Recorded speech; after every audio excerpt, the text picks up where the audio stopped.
Amém, irmãos? Dando sequência, então, ao nosso estudo no livro de Salmos, já chegamos aí ao livro 3 do livro de Salmos, né? Sempre lembrando que se você tiver alguma dúvida, se algo não ficou bem compreendido, você pode estar tirando essas dúvidas comigo, pode me mandar mensagem, pode mandar um WhatsApp lá, olha, não entendi aquilo que você falou muito bem, não ficou compreendido, aquela palavra que você falou também não compreendi, a gente vai tirando a dúvida. Se não quiser fazer aqui publicamente, pode mandar mensagem aí, ou pode bater um papo comigo aí nos intervalos do culto, que a gente tira a dúvida.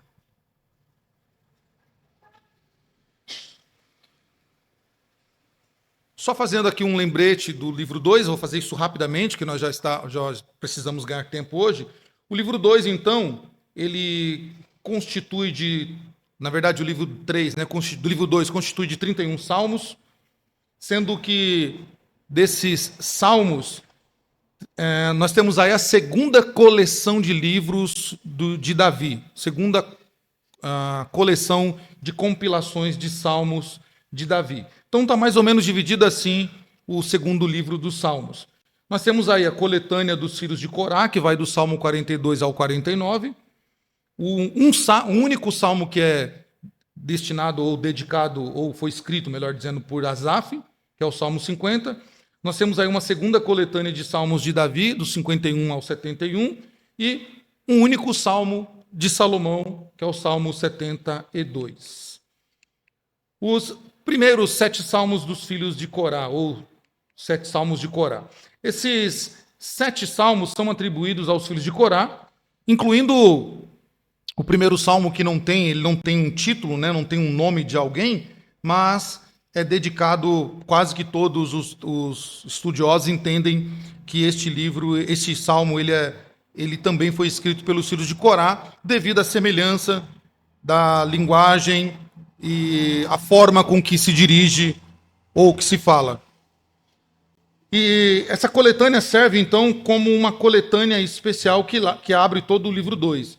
A introdução de um autor, diferente no início de um novo livro do Saltério, sugere, então, um arranjo intencional feito pelo editor. Então, o editor ele fez questão, na hora de separar os 5 livros aqui, ele fez questão de fazer essa introdução diferente de um livro para o outro. Então, se você for ver o primeiro livro, que começa lá no Salmo 3, ele tem uma introdução diferente da introdução do livro 2, do livro 3, do livro 4 e do livro 5. Tá? Isso vai ficar mais claro mais para frente.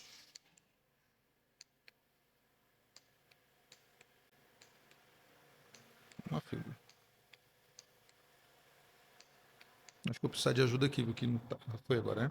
Bom, o Salmo, como eu disse, Salmo 42, embora alguns, né, e algumas bíblias e alguns autores, eles não vão dar a designação aos filhos de Corá no seu título, mas se entende que esse salmo pertence aos filhos de Corá, porque o salmo seguinte, que é o Salmo 43, ele usa uma linguagem muito parecida com a do Salmo 42. Nós vamos ver isso depois, quando nós compararmos um salmo com outro. Olha, por exemplo, a semelhança da linguagem aí do Salmo 42, versículos 5 e 11. Veja só o que diz, né? O 5.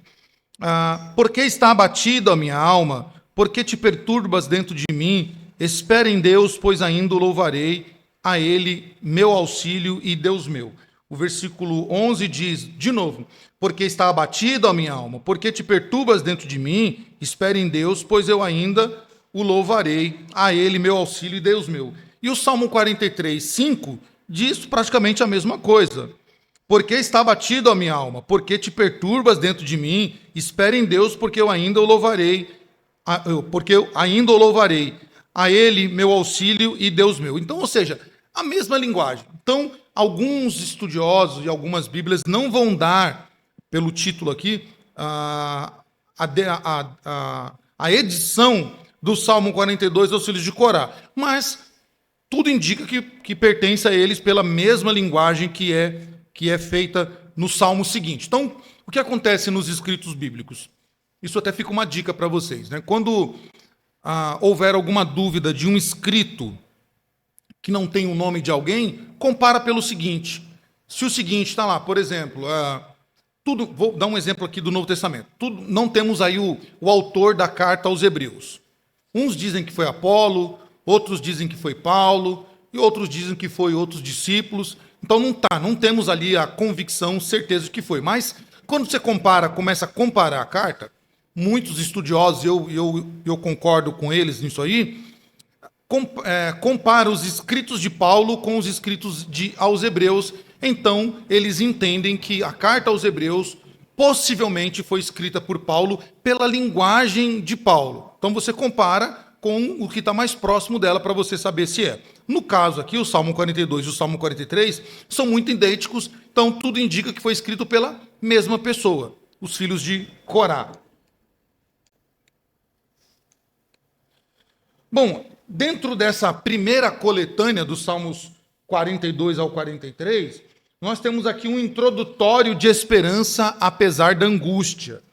E olha o que diz ali interessante, né? O livro 2 ele abre com salmos de expressões individuais e coletivas de esperança. Então ele vai abrir com uma linguagem individual, né, se dirigindo a Deus de forma individual, mas ele vai trazer no seu contexto, esses salmos vão trazer uma esperança coletiva.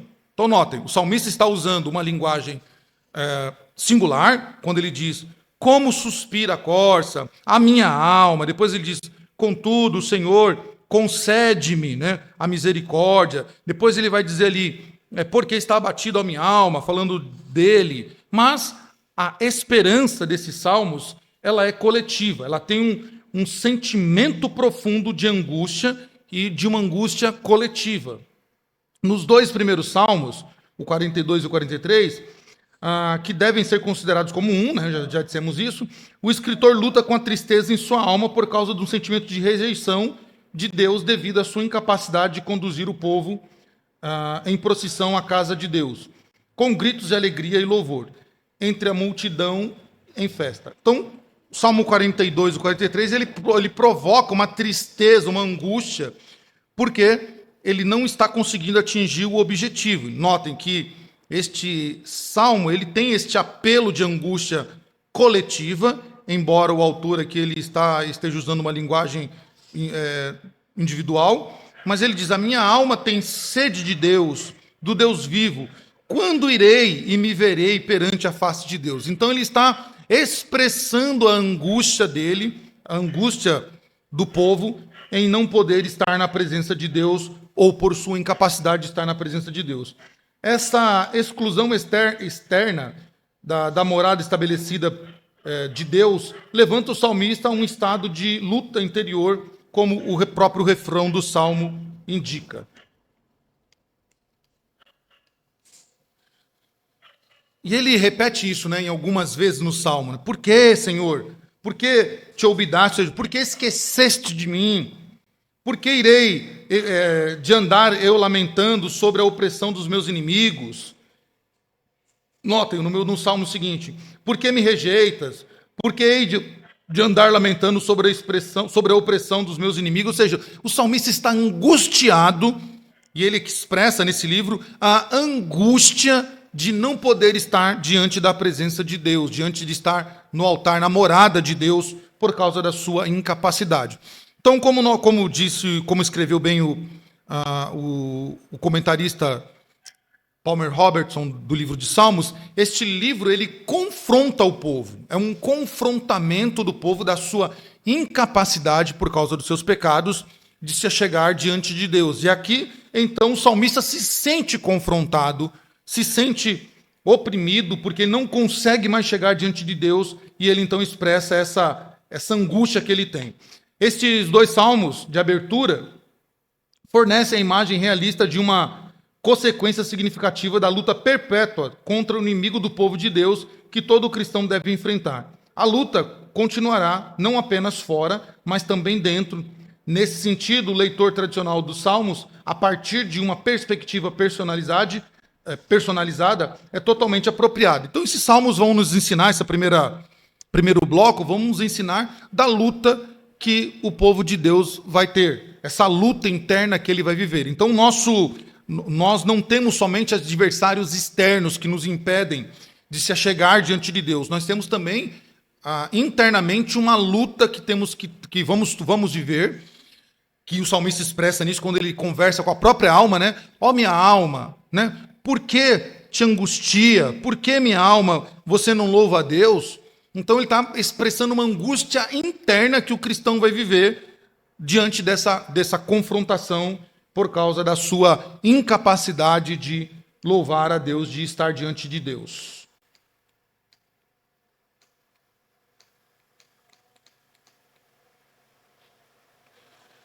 Bom, esses salmos iniciais exigem um pouco mais do nosso entendimento. O salmista, por algum motivo, ele é excluído da casa de Deus. Tá? Nós vamos chegar a esse motivo, por que ele está sendo excluído da casa de Deus.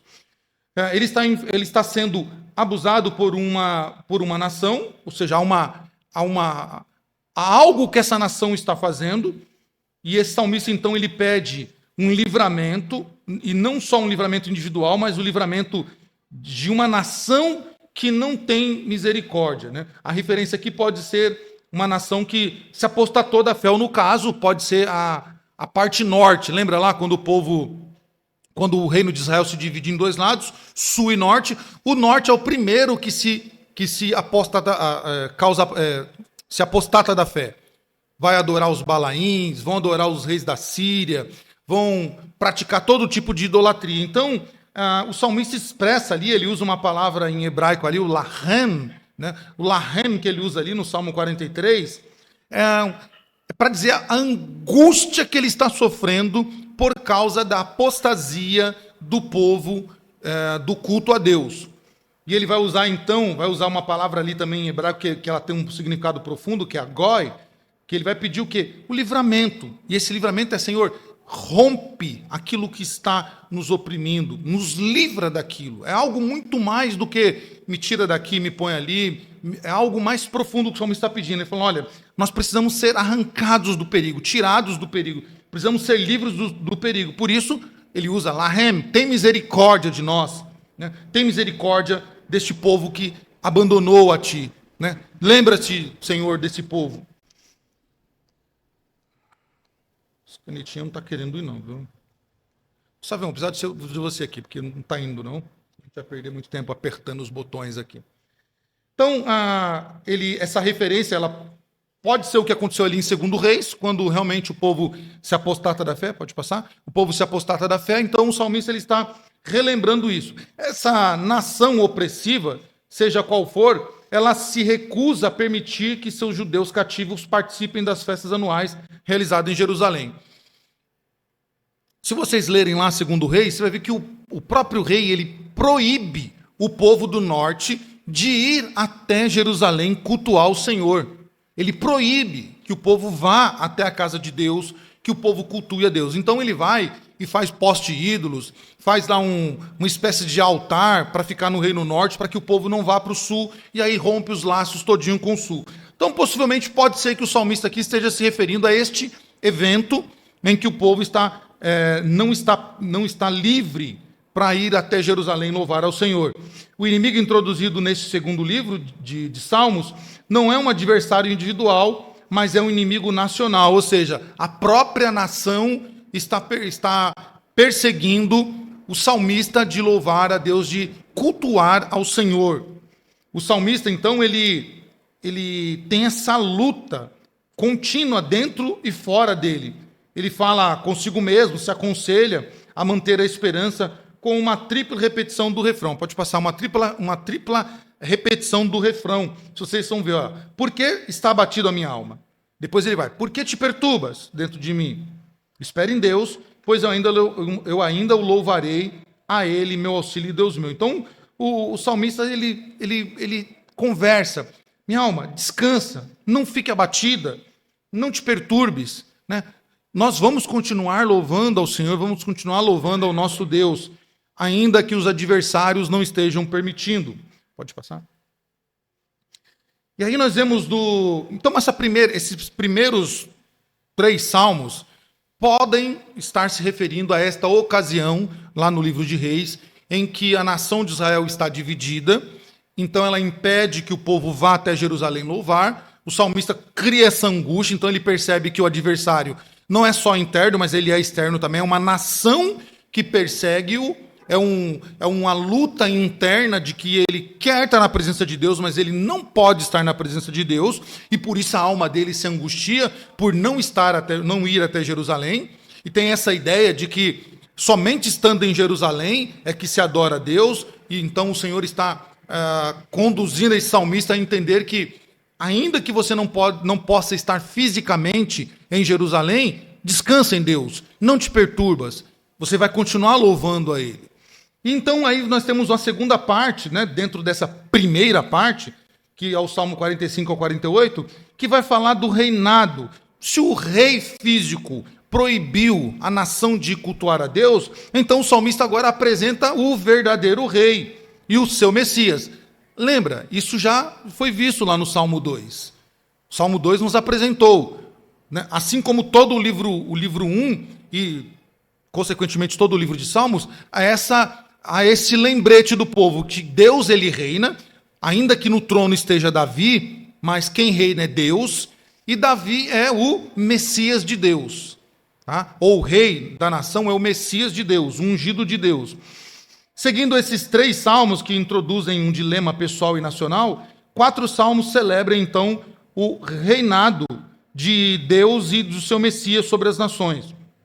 De uma forma surpreendente e dramática, uma canção de casamento real aborda o rei messiânico como o próprio Deus em seu trono, cavalgando vitoriosamente em favor da verdade, humildade e justiça.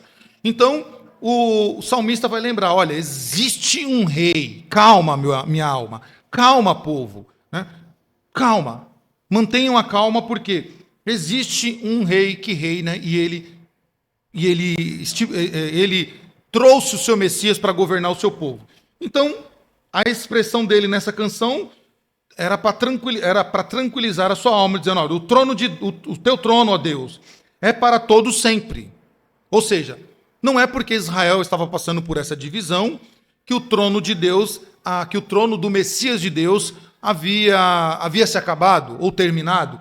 Não, o salmista diz, o teu trono, ó Deus, é para todo sempre. Cetro de equidade é o cetro do teu reino.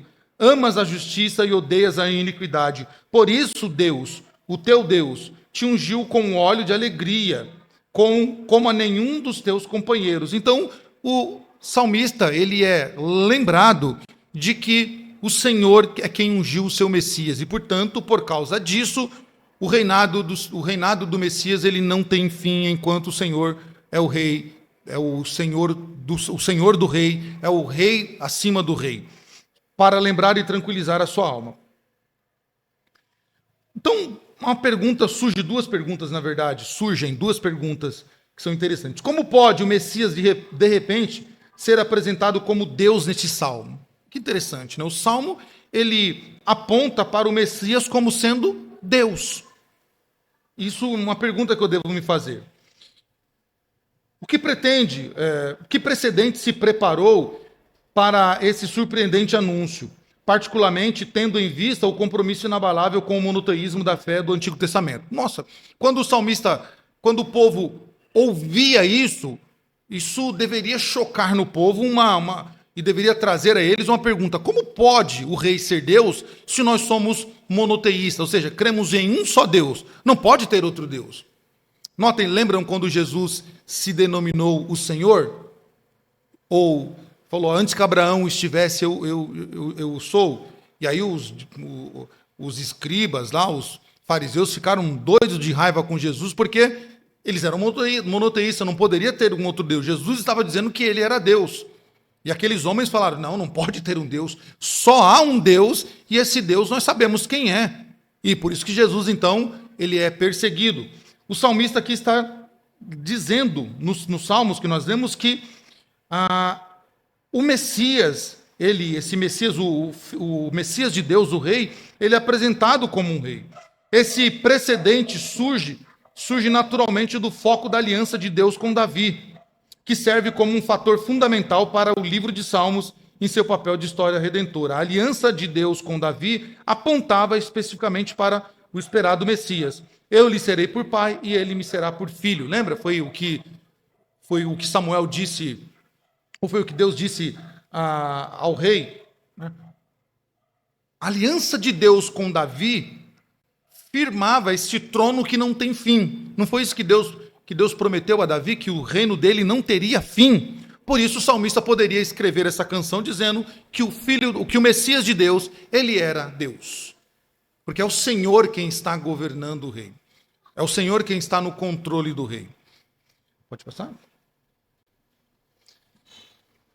Como foi indicado anteriormente, o Salmo 2, com sua declaração a respeito do Messias, como filho de Deus, sentado à mão direita do Todo-Poderoso, serve como uma das duas principais colunas. Então o Salmo 2, ele deixa muito claro, quando os homens zombam e quando os homens querem confrontar o reinado, né, de Deus, do seu Filho, então o Senhor zomba deles, dizendo: vocês não estão simplesmente perseguindo o rei, o meu filho, né, aquele que eu coloquei no trono, mas vocês são loucos, vocês estão querendo me perseguir, querendo perseguir a mim. Então não faz sentido isso, vocês são doidos, são loucos, o Senhor zombou deles. Então quem estava no trono era Davi, mas o reinado era de Deus por causa da aliança que Deus fez com Davi. Pode passar? Então, nessa perspectiva, a identificação do Messias como Deus pode ser vista como uma extensão natural da promessa feita a Davi. Simples. Por que o salmista está dizendo que o Messias de Deus é o próprio Deus? Por causa da aliança que Deus constituiu com Davi. Simplesmente, se Deus estipulou uma aliança com Davi e disse para Davi: Davi, o teu reino ele não terá fim, há uma aliança ali, então quem sustenta esse reinado é o próprio Deus, então logo quem governa o povo é Deus. Por isso que quando nós vemos a história do reinado de Davi, nós vemos Davi sempre atribuindo o trono da qual ele senta a Deus, e não a ele, Davi. Davi entendia bem isso. Davi entendia que não era o povo dele, mas era o povo de Deus. Davi entendia que não era o trono dele, mas era o trono de Deus. E quando Davi, nós vamos ver isso já mais no finalzinho, quando Davi pecou, qual foi a exortação do profeta Natã? Foi uma exortação para que Davi lembrasse de que as ovelhas não pertenciam a ele, mas pertenciam a Deus. Davi poderia ser o rei fisicamente, mas quem governava o povo era Deus, era o Senhor. Então isso era algo que era muito simples para ser entendido pelos reis, e eles deveriam entender, embora quase todos não entenderam, que quem senta no trono, na verdade, só ocupa a posição física de quem realmente governa o povo, que é Deus. Pode passar. O governo de Deus seria, então, unido ao próprio reinado e aos próprios sucessores. Então, o próprio governo de Deus seria, de certa forma, unido ao reinado do rei. Então, o rei estaria governando debaixo da mão de Deus. Então, quando o povo via o rei governando, o povo deveria ver Deus governando o seu povo. Até porque quem é que escolheu o rei para sentar no trono? Deus. Não foi o homem que escolheu. Foi Deus quem escolheu. Foi Deus quem separou Davi para ser o rei de Israel. Portanto, havia uma união de tronos, uma união de reinados aí. O governo de Deus, ele está unido ao próprio reinado e às próprias sucessões dos tronos do rei de Israel. Então, nesse contexto, a exaltação da aliança do Senhor Todo-Poderoso acima das nações, nos 3 salmos que seguem o Salmo 45, é de forma compreensível. Quando nós lemos os Salmos 46 e 47 e 48, fica muito claro. Vamos ler somente um deles. O 46, olha aí que interessante. Deus é o nosso refúgio e fortaleza, socorro bem presente na tribulação. Portanto, não temeremos ainda que a terra transtorne e os montes se abalem nos seus mares. Olha que interessante. O 47.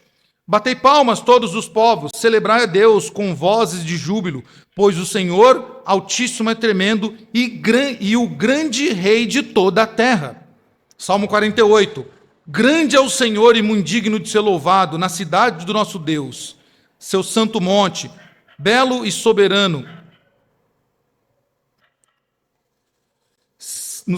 Grande é o Senhor e muito digno de ser louvado na cidade do nosso Deus, seu santo monte, belo e sobranceiro é a alegria de toda a terra.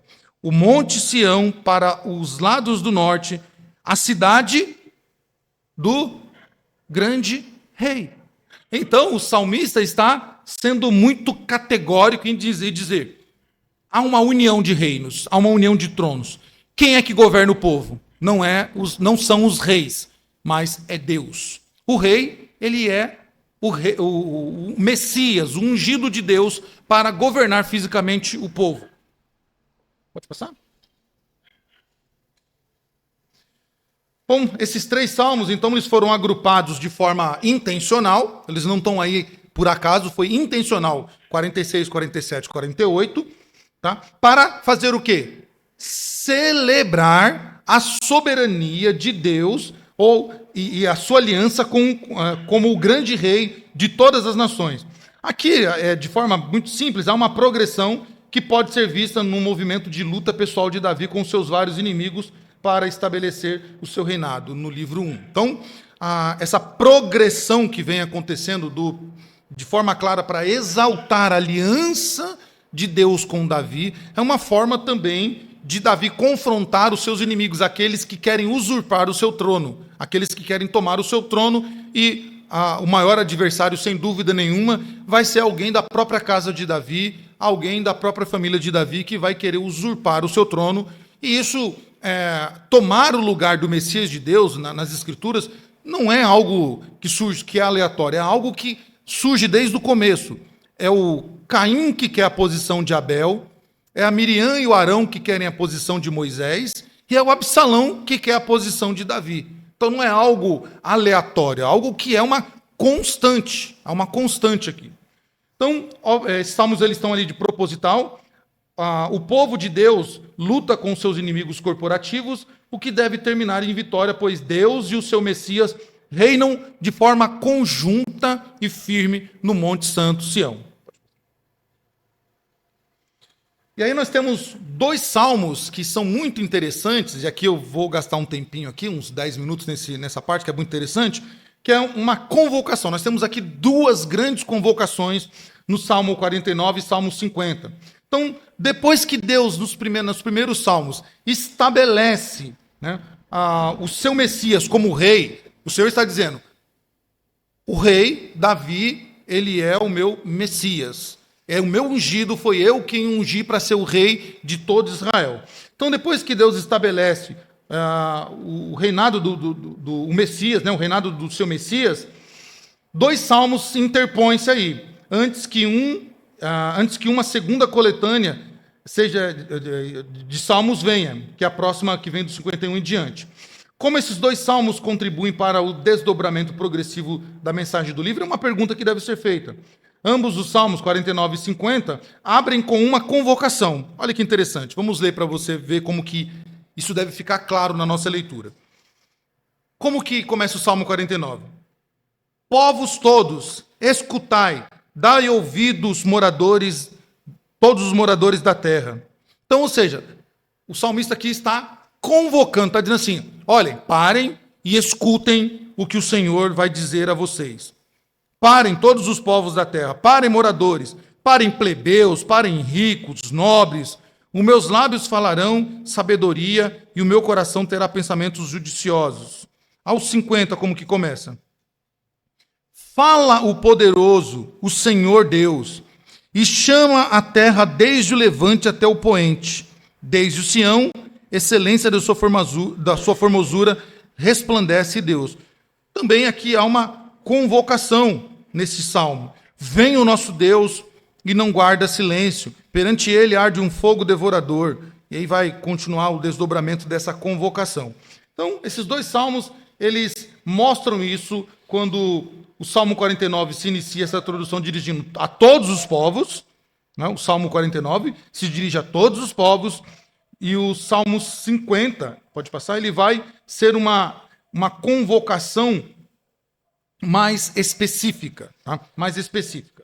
Depois nós voltaremos a ele, porque tem aqui algo bem interessante de 2 personagens que estão ligados à convocação de nações e à convocação individual. A segunda coletânea de salmos de Davi acontece no 51 ao 71. Se os filhos de Corá, então, lembraram a todos os povos que o rei, que Davi, que o rei, ele era o Messias de Deus. Então, há uma união de reinos aí.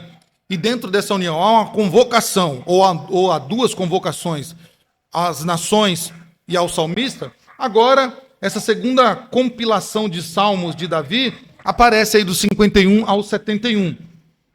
E esses 2/3 que aparecem nessa coletânea do livro 2 consiste de 18 salmos que são atribuídos ao rei Davi, com mais 3 salmos que não incluem essa identificação. Como já mencionado anteriormente, os 3 salmos sem identificação davídica, e seus títulos são muito provavelmente também de Davi, devido ao contexto da linguagem, toda a forma de estrutura, toda a forma que foi escrita.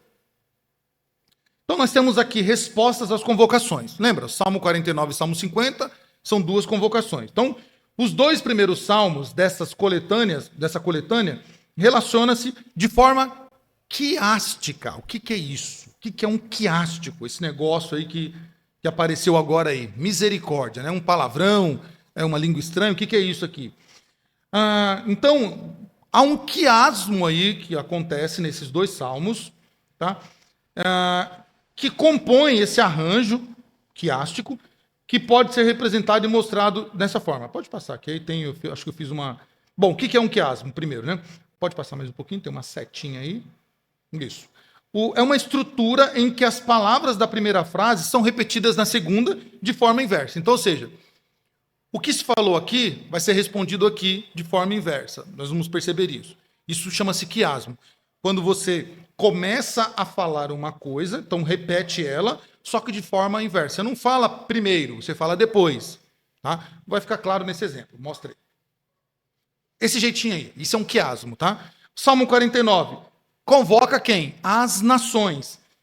Quem é a pessoa interpelada neste Salmo 49? No 52 a gente vai ver que é o Doeg. A Doeg responde a essa convocação do Salmo 49. Bom, mas se convocou lá no Salmo 49, por que não foi respondido no Salmo 49? Porque o quiasmo tem essa função de mais à frente mostrar quem respondeu. Então, no caso, foi Doeg. O Salmo 50 é uma convocação de Deus ao seu povo. Quem responde essa convocação? Salmo 51, Davi responde essa convocação. Então, isso é um quiasmo, tá?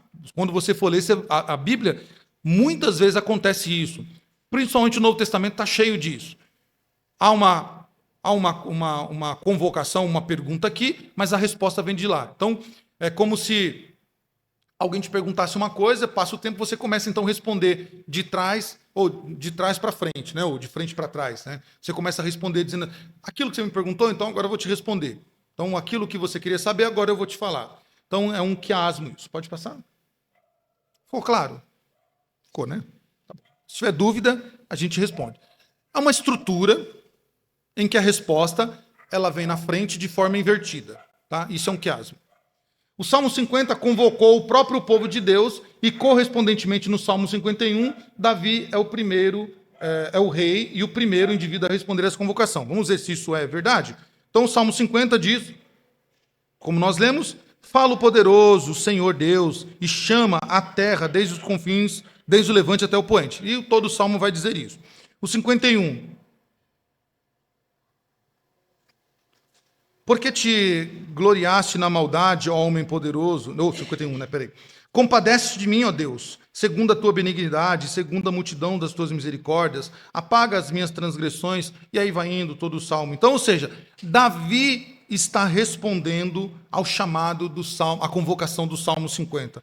O Senhor, no Salmo 50, está pedindo ao povo que se humilhe, está pedindo aqui que haja uma entrega, um arrependimento. E no Salmo 51, Davi responde a essa convocação de qual maneira?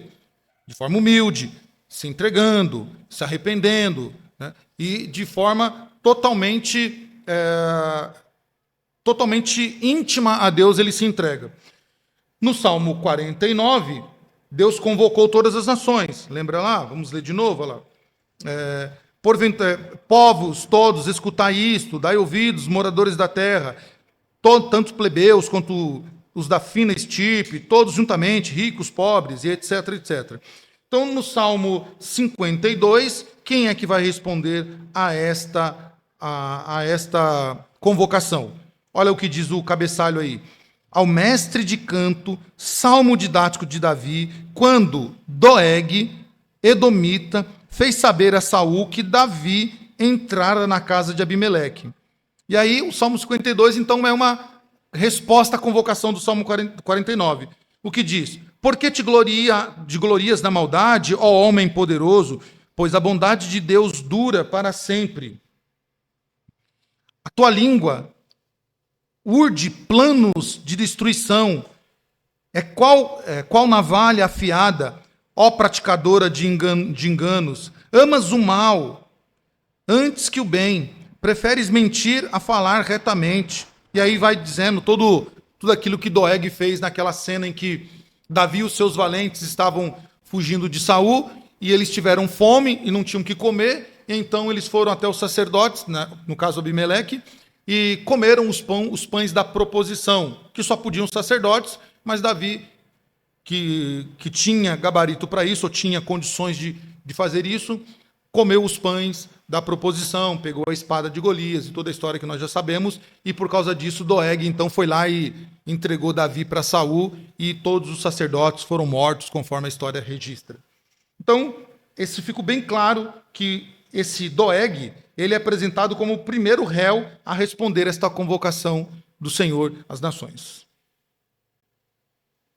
O Salmo 51 apresenta o ensaio familiar da confissão de Davi, que cometeu adultério com a Batseba. Deus havia declarado que ele próprio julgaria o seu povo. Isso é muito interessante, né? Deus declara no Salmo 50, estrofe 4, olha lá. Intima os céus lá em cima e a terra para julgar o seu povo. O Senhor, de certa forma, está dizendo para Davi, você vai julgar o povo. Mas Davi, aqui, de certa forma, está sendo o primeiro que viola estas leis, a lei particular do Senhor. E então Davi foi considerado aos adúlteros, né? Salmo 50, 18. É o que diz lá, o 50, 18.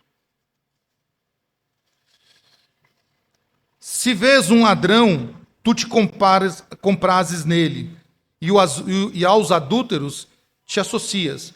Então o Senhor está dizendo, se você, como você cometeu adultério, você se associou aos adúlteros. Então, logo, Davi está sendo aqui especificamente um que viola a lei particular do Senhor. Então, agora, o próprio rei deve ser o primeiro a se submeter ao escrutínio do julgamento divino. Então, Deus disse, eu vou julgar meu povo através de você. Mas agora, Davi, que era o Messias de Deus, ungido de Deus, para julgar o povo conforme a lei de Deus, Davi agora é o primeiro que está sendo julgado pela lei do Senhor. Então, isso para a gente aprender, tá? Para a gente aprender de que Deus não tem Deus ele não tem essa separação de quem ele vai julgar. A lei dele vale para todos e todos serão julgados diante da lei do Senhor. O Salmo 52 designa Doeg, o edomita, como o primeiro a responder à convocação das nações no Salmo 49. Novamente, frases semelhantes ligam esses dois salmos. O Salmo 49, 6 define os ímpios como aqueles que confiam nos seus bens. 52 vai designar Doeg como aquele que se gloria e que confiava na abundância dos seus próprios bens. O saltério está repleto desse tipo de conexão por meio de frases comuns. Então, quando nós lemos os salmos e comparamos eles, fica muito mais fácil para a gente compreender de quem está se tratando. Então, notem, a leitura de salmos, ela também não pode ser feita solta, desconectada das escrituras. Nós vamos ver que salmos que estão acontecendo aqui estão acontecendo num contexto histórico de Israel, e esses salmos estão interligados, e por isso essa separação de livros. Se você não entendeu por que Salmos foi separado por 5 livros, está aí a resposta. Deus está confrontando o rei, está confrontando a nação, está confrontando as nações vizinhas diante da violação da sua lei. Por isso que nesses blocos de salmos, Deus vai estar confrontando o povo. Se ele, no primeiro livro, comunicou a sua lei, agora Deus confronta os povos que violaram a lei, confronta o rei que violou a lei, confronta a própria nação de Israel que viola a sua lei.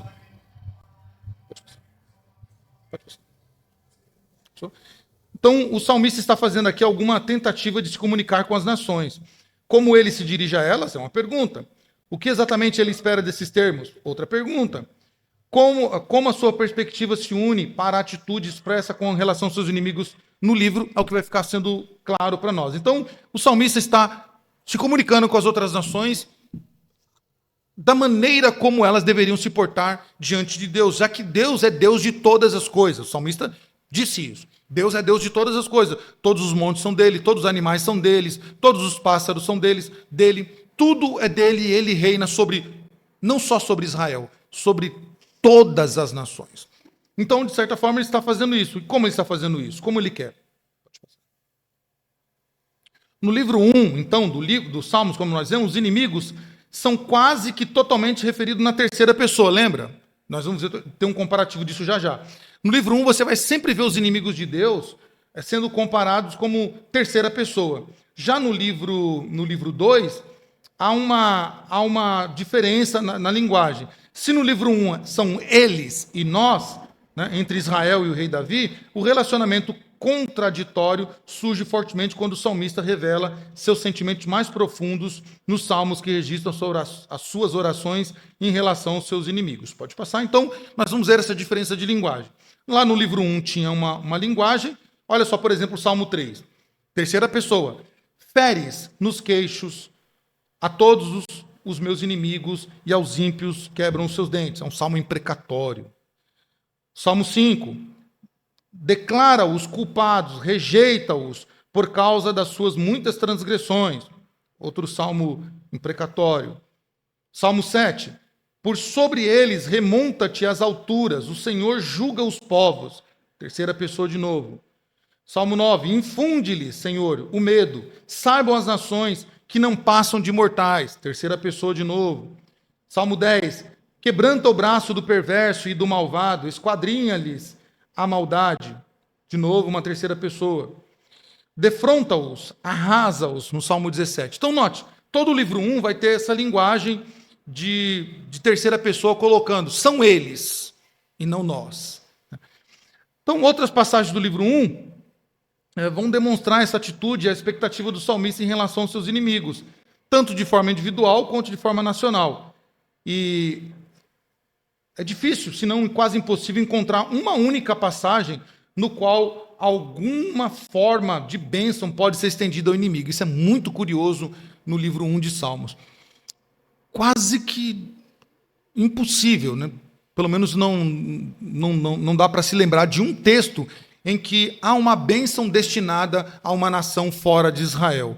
É como se todos os povos, filisteus, amorreus, jebuseus, etíopes, egípcios, babilônios, todos eles são amaldiçoados por Deus, são nações fora da bênção de Deus. Tá? E maldição aqui não é a maldição dos nossos dias de hoje, em que quase é uma certeza quando alguém fala assim, eu te amaldiçoo. Então, olha, calma, não pode falar isso, porque a tua palavra tem poder. Não, a maldição está fora da bênção. Isso era a maldição dos tempos bíblicos. O livro 2, então, ele vai usar um tom, e esse tom que o salmista vai usar em relação às nações que são inimigas é totalmente diferente do livro 1. O conteúdo da mensagem, bem como a expectativa, introduz um tom diferente a essas nações que está em todo o livro 2 dos Salmos. Pode passar? E, embora essa luta de vida e morte contra os inimigos continue, algumas características ou várias características dessa interação com os inimigos, esse relacionamento que agora tem com as nações vizinhas, vão caracterizar este novo compromisso de comunicação. Então agora o salmista ele se comunica, ele está dizendo que há uma comunicação dos povos e há uma intencionalidade neste compromisso de comunicação. Pode passar. Como é que o salmista faz isso, então? O salmista comunica-se diretamente com os seus inimigos. No livro 2, de forma regular, há uma comunicação entre os inimigos que é empregado a segunda pessoa dentro de um tratamento raramente usado no livro 1. Como que é feito isso, então, esse tratamento? Olha só como que é feito agora. Lembra, livro 1, terceira pessoa, eles são amaldiçoados, estão fora da bênção de Deus. Livro 2, como que isso é feito? Batei palmas, todos os povos. Celebrar a Deus com vozes de júbilo, Salmo 47. Há uma convocação para que o povo, agora também, povos vizinhos, que não tinham no livro 1, que eles façam agora a Deus. Salmo 49. Povos todos, escutai isto, dai ouvidos, moradores de toda a terra. Salmo 52. Por que te glorias da maldade, ó homem poderoso? Pois a bondade de Deus dura para sempre, a tua língua urde planos de destruição, e qual navalha afiada é praticada de engano. Ou seja, Deus está incluindo outras nações agora dentro dessa comunicação. Salmo 58.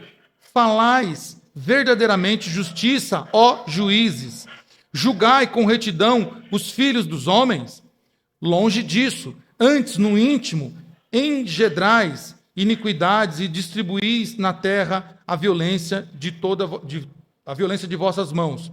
Então agora a linguagem do livro 2 muda. Agora ela é feita o quê? De uma forma de comunicar as nações. As nações agora são comunicadas acerca do reinado do Messias, do ungido de Deus. O livro 2 traz advertências e convite encorajador, tá? Às nações, aos inimigos do salmista. Esse modo de discurso distintivo é ainda mais marcante, ainda de forma mais marcante, pois fala às nações e seus governantes, não apenas com indivíduos. Olha que interessante, isso é algo que muito interessante no livro 2. Quando nós lemos os Salmos 42 até o Salmo 72, nós vamos ver o salmista se relacionando ou comunicando a lei de Deus, comunicando o reinado do Filho de Deus, do Messias de Deus, do Rei de Deus, melhor dizendo, a nações, mas também a indivíduos, como Doeg, que foi citado de forma individual aí no Salmo 52. Pode passar? O salmista compromete-se a cantar o louvor de Deus às nações. O salmista, no livro 2, declara a firmeza e a determinação de seu coração e a alma. Olha o que diz o Salmo 57. Render-te-ei graças entre os povos. Então ele está dizendo, entre os povos agora nós vamos louvar ao Senhor. Vamos cantar louvores entre as nações. Cantar-te-ei louvores entre as nações. Pois a tua misericórdia se eleva até os céus. Então o salmista agora está comunicando louvor também entre as nações fora de Israel. Pode passar? O salmista ele vai mostrar sua compulsão no Salmo 57. E analisando o livro 2, nós precisamos observar alguns elementos bem interessantes. Isso aí dá para a gente decorar.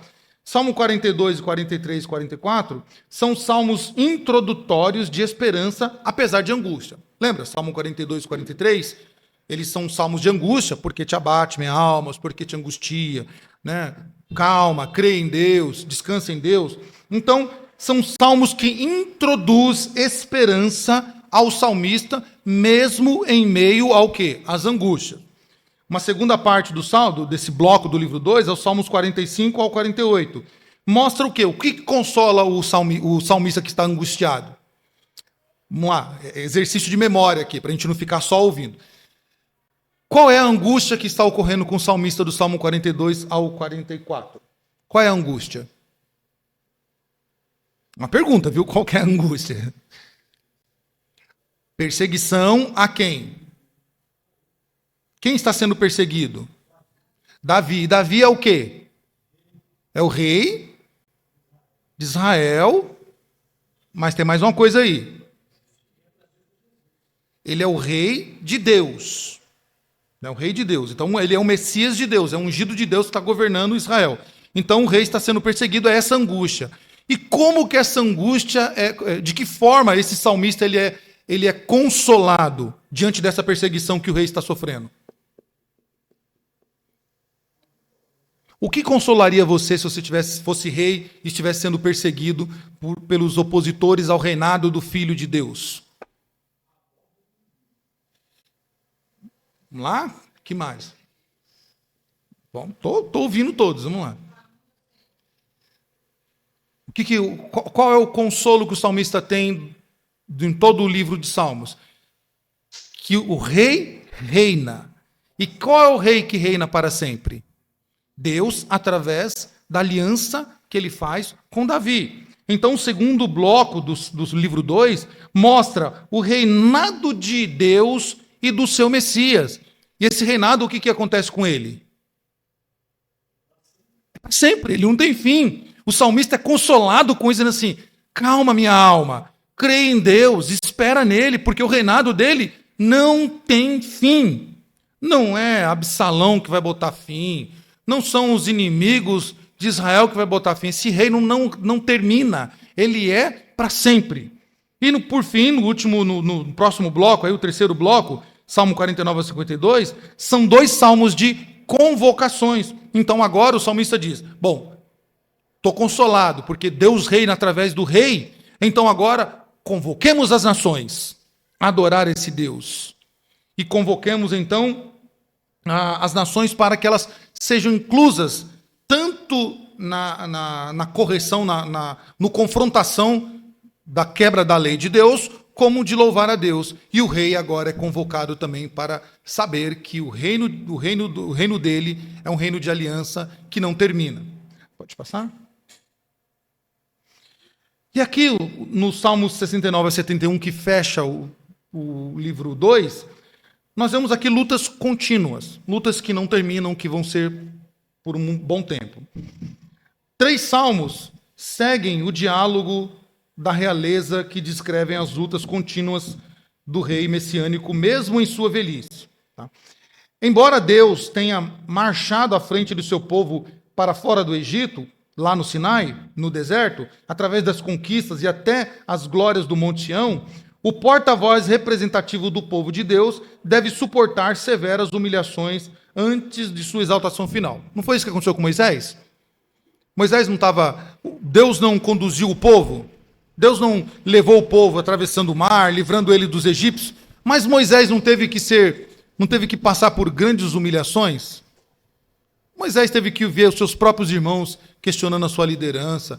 Moisés viu líderes do meio do povo lá, como Datã, Coré e Abirão, querendo a liderança de Moisés. Moisés viu o povo caindo na idolatria, escondendo a capa, montando para si ídolos, né, como foi o bezerro. Moisés depois viu o povo se prostituindo. Então, de certa forma, qual é o consolo que está tendo aqui, que o salmista está colocando aqui? Que, embora Deus seja o rei do seu povo, o seu Messias, ele vai ser humilhado, ele vai ser, de certa forma, humilhado até a exaltação final. Isso lembra o quê? O que isso nos lembra? Quem é que passou por isso? Jesus. Que é o Messias de Deus, que é o que verdadeiramente reina. Paulo disse isso, que ele foi humilhado, mas Deus deu a ele um nome que está acima de todos os nomes, a qual todo joelho se dobrará e toda língua confessará que o Messias de Deus, Jesus, ele é o Senhor. Pode passar. Então nós vemos no Salmo 69 a 71, eles vão relatar problemas do representante de Israel, o rei messiânico do povo. Mesmo em sua velhice, a luta continua.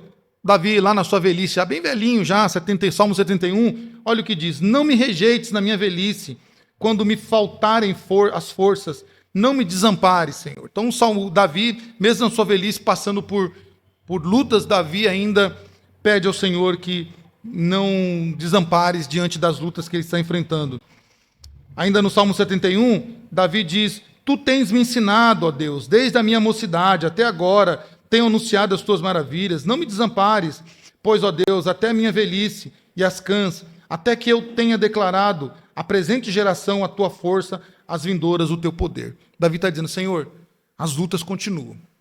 Antigamente eu tinha que tomar conta das ovelhas, né, lá do rebanho do meu pai, para que os lobos não as devorassem. Agora, há outros perigos que eu preciso enfrentar, além dos meus que eu já enfrentei, que agora eu preciso que o Senhor não me desampares e me dê, porque as lutas ainda continuam. E é muito interessante o reinado de Davi. Pode passar, tá? O reinado de Davi é muito interessante.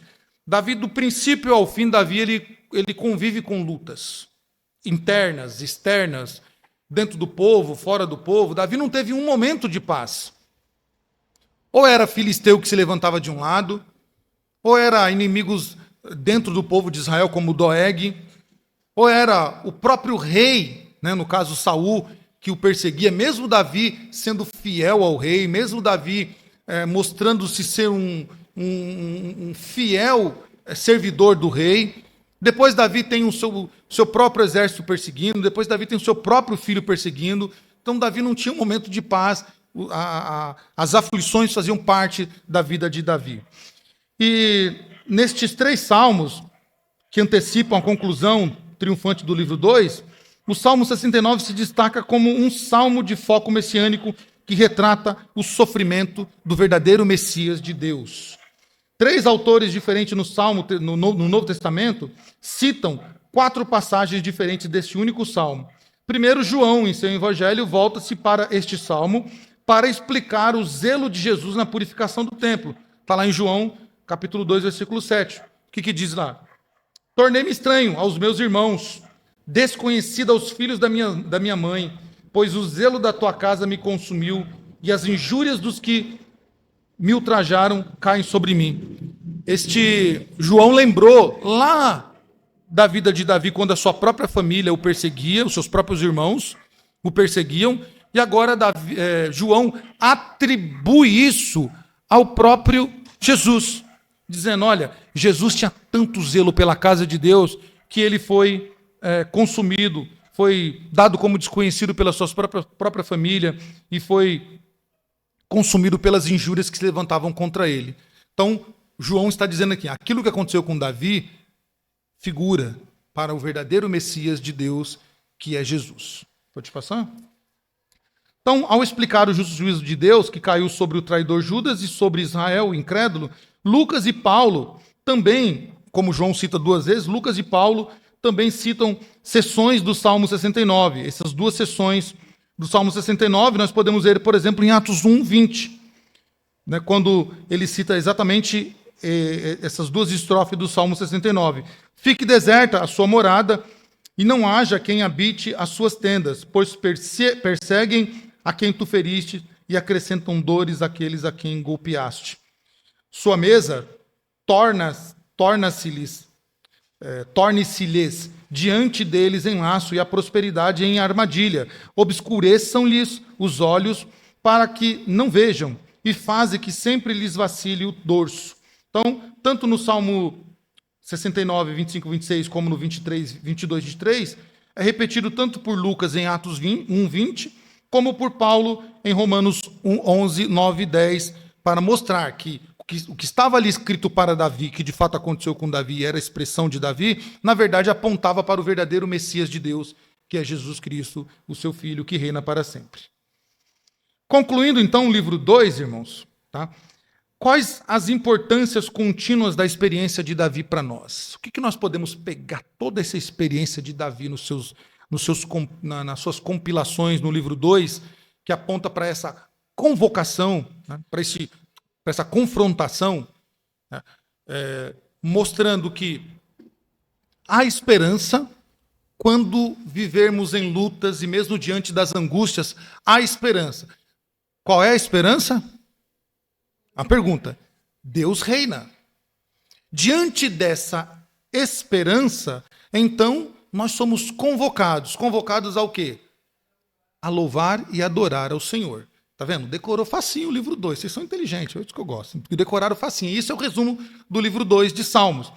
O apóstolo Paulo nos mostra o caminho, ou nos mostrou o caminho para ver as nossas conexões com o doce salmista de Israel, citando a lei, bem como os profetas anteriores e posteriores. Ele ressalta a verdade consumadora de que nós somos o templo do Deus vivo que Davi queria construir.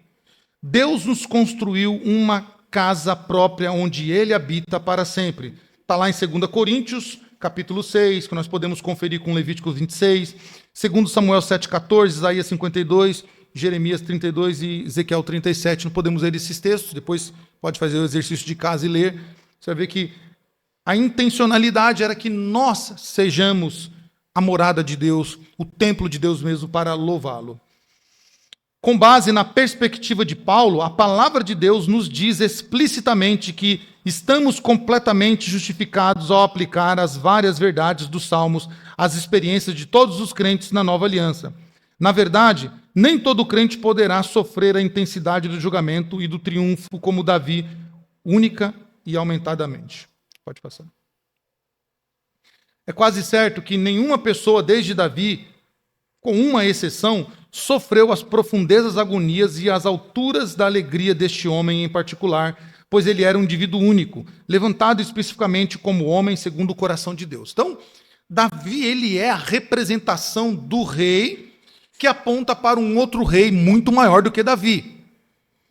De certa forma, o que Davi nos ensina e pode nos colocar para nós? Nós não vamos sofrer como Davi sofreu desde o começo da sua mocidade até o fim. Talvez não sofreremos. Mas há alguém que sofreu como Davi do início ao fim. É isso que Paulo está querendo dizer. Há alguém semelhante a Davi, o Messias de Deus, o ungido de Deus no Antigo Testamento, que sofreu do início ao fim. Mas também, como Davi, foi exaltado.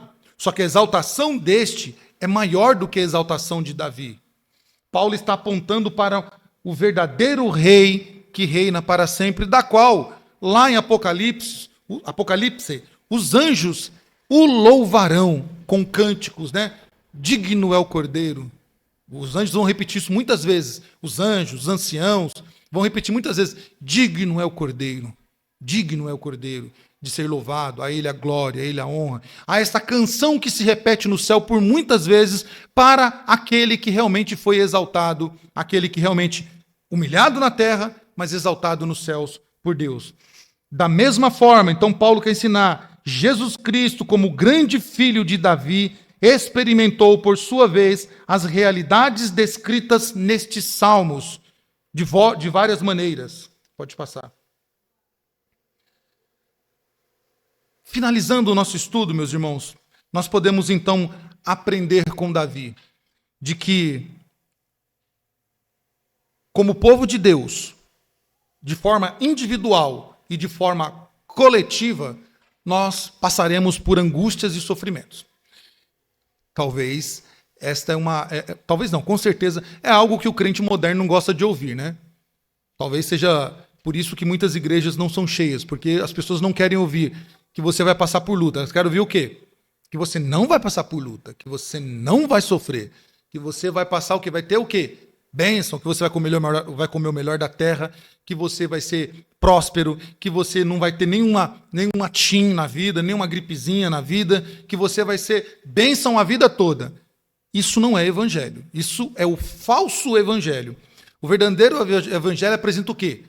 Que assim como os Salmos 42, 43, 44 nos apresentou nessa noite, que o povo de Deus, de forma individual ou coletiva, ele pode sofrer e vai sofrer algum momento na vida. Confrontos internos, confrontos externos.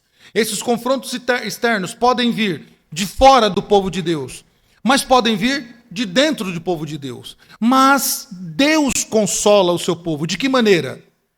Mostrando que o Senhor reina, que Ele é o rei, que a aliança de Davi é perpétua. E porque Ele reina, então nós somos convocados a adorá-lo, a glorificá-lo, como os anjos no céu o fazem. Diante disso, só nos resta a descansar no Senhor e dizer como o salmista disse no Salmo 42, e aí nós encerramos a nossa aula desta noite, ou esse estudo desta noite, o consolo de Deus ao salmista no Salmo 42.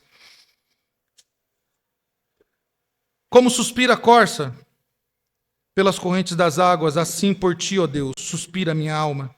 A minha alma tem sede de Deus, do Deus vivo. Quando irei e me verei perante a face de Deus? As minhas lágrimas têm sido o meu alimento dia e noite, enquanto me dizem continuamente, o teu Deus, onde está? Lembro-me destas coisas, e dentro de mim me derrama a alma, de como passava eu com a multidão de povo e o gulava em procissão à casa de Deus, entre gritos de alegria e louvor, multidão em festa. Porque está abatida, ó minha alma, porque te perturbas dentro de mim. Espere em Deus, pois ainda o louvarei a Ele, meu auxílio e Deus meu. Sinto abatida dentro de mim a minha alma. Lembro-me, portanto, de ti nas terras do Jordão, e no monte Hermon, e no outeiro do Mizar. Um abismo chama outro abismo. Ao fragor das tuas catatupas, todas as tuas ondas e vagas passaram sobre mim. Contudo, o Senhor durante o dia me concede a sua misericórdia, e à noite comigo está o seu cântico, uma oração ao Deus da minha alma. Digo a Deus, minha rocha, porque me olvidaste de mim?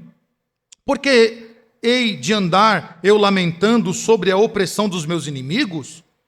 Esmigalham-se-me os ossos, quando os meus adversários me insultam, dizendo: o teu Deus, onde está?